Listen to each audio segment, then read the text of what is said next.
బీహార్లో ఉన్న నితీష్ కుమార్ గవర్నమెంట్ ఈ మధ్య రీసెంట్గా ఆధార్ కార్డుల ప్రక్షాళన ఒకటి మొదలుపెట్టిరన్నమాట.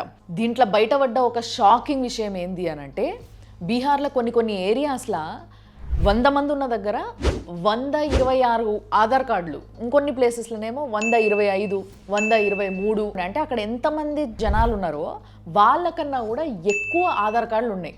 అంటే అలా కొంతమందికి డబల్ ఆధార్ కార్డులు ఉన్నాయి అన్నట్టు. ఇంట్లో కూడా చాలా ఎక్కువ ఆధార్ కార్డులు ఉన్న ఏరియాలన్నీ కూడా ఏదైతే బంగ్లాదేశ్కి ఇటు వెస్ట్ బెంగాల్కి ఆ సైడ్ బార్డర్ ఉంటుంది కదా బీహార్కి, అక్కడ ఉందన్నమాట. అక్కడున్న ఏరియాస్లో చాలా అంటే చాలా మ్యాక్సిమం ఆధార్ కార్డులు డబుల్ ఉన్నాయి ఆడ. కిషన్ గంజ్ అనే ఏరియాలో 68% ముస్లిమ్స్ ఉన్నారు. ఇంట్లో 100కి 126 ఆధార్ కార్డులు ఉన్నాయి అన్నట్టు.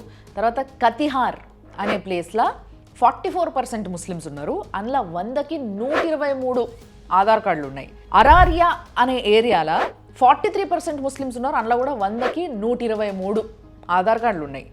పూర్నియా అనే ప్లేస్లో 38% ముస్లిమ్స్ ఉన్నారు. అందులో కూడా 100కి 121 ఆధార్ కార్డులు ఉన్నాయి. అయితే ఈ ముస్లిమ్స్లో చాలా మంది ఇండియన్ ముస్లిమ్స్ కాదు, బంగ్లాదేశ్ నుంచి అక్రమంగా వెస్ట్ బెంగాల్కి వచ్చి సెట్ అయితే వెస్ట్ బెంగాల్లో నెట్టేస్తే వచ్చి బీహార్లో పడ్డ ముస్లిమ్స్ అన్నట్టు వీళ్ళంతా. సో ఇప్పుడు నేను చెప్పిన కదా ఏరియాలు, ఈ 4 ఏరియాలని సీమాంచల్ అంటారు అనమాట. ఈ సీమాంచల్ అనే ప్లేస్లో ఏదైతే అక్కడ గవర్నమెంట్ ఉందో బీహార్ గవర్నమెంట్, వాళ్ళు ఒక స్పెషల్ డ్రైవ్ నిర్వహిస్తున్నారు. దేనికి అని అంటే ఏవైతే నకిలీ ఆధార్ కార్డులు ఉన్నాయి ఇవన్నిటిని కూడా ఏరేసే పని పెట్టుకున్నారు అన్నట్టు.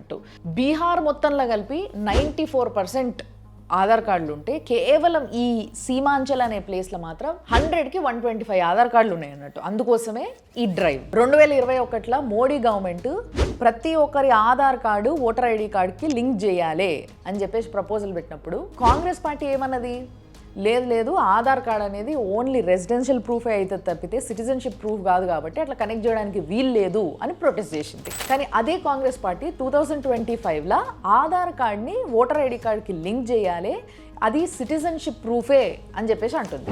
దీనివల్ల ఎవరికి లాభం?